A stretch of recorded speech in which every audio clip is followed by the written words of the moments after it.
Семей төрінде бүгін нағыз жыр думаны, өнер мерекесі. Абай атындағы театр сахнасында адамзаттың Абай атты республикалық ақындар айтысы басталды. Бұл Абайдың 180 жылдығына арналған соңғы 20 жылда Семейде өтпеген үлкен дода. Бүгін айтыс сүйер көрермен таразыға салады, 100-ден жүйрік, 1000-нан тұлпар дейді. Ішінде бірнеше 12 ақынның 6-ауы алтын домбыра иегері.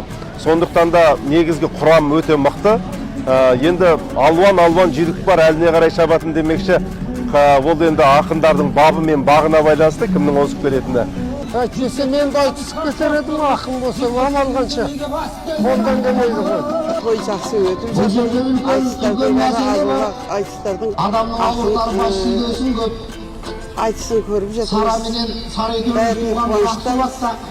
Бақытты болсын, Семей көркейіп өсін, өсе берсін.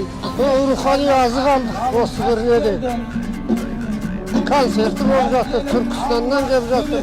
Сөйгіде мемлекет басшысы алтын әріптен жазылатын кезеңі бар. Сондықтан қылыша Ринат Сайын Бізде сұлсағанға жарқылдаймын. Басшысы сырға бердік.